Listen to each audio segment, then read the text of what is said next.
દહેસર તાલુકાના દોલતપુરાના યુવા પ્રગતિશીલ ખેડૂતે પ્રાકૃતિક ખેતીથી ચંદનની ખેતી કરી। દહેસર તાલુકાના દોલતપુરાના 36 વર્ષીય પ્રગતિશીલ ખેડૂત ઉમંગ પટેલ તેમના ભાઈ દીપેન પટેલ સાથે ગાય આધારિત કુદરતી ખેતી પદ્ધતિથી ચંદનની ખેતી કરે છે।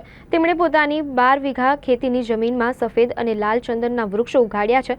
વર્ષ 2020થી અંદાજે ₹10 લાખનું રોકાણ કર્યું છે। એકવાર આ તમામ ચંદનના વૃક્ષો સંપૂર્ણ પરિપક્વ થઈ જાય પછી તેનું વેચાણ કરી કરોડો રૂપિયાની કમાણી કરશે। પ્રાકૃતિક ખેતી વૃક્ષોને સુંદર રંગ અને સુગંધ આપે છે અને તેની સંપૂર્ણ ક્ષમતામાં વૃદ્ધિને સરળ બનાવે છે। ઉમંગભાઈએ સિવિલ એન્જિનિયરિંગમાં ડિપ્લોમાનો અભ્યાસ કરીને 4 વર્ષ સુધી બાંધકામ ક્ષેત્રે પણ કામ કર્યું છે, પરંતુ પ્રાકૃતિક ખેતીના ફાયદાથી પ્રભાવિત થઈને તેઓ દેશી ગાય આધારિત કુદરતી ખેતી તરફ વળ્યા। પહેલા તો તેમણે પ્રાકૃતિક ખેતી પદ્ધતિથી શાકભાજીની ખેતી કરી। આ થકી તેમને વધુ આવક થતાં તેમણે ખેતરમાં ચંદનની ખેતી કરવાનું નક્કી કર્યું।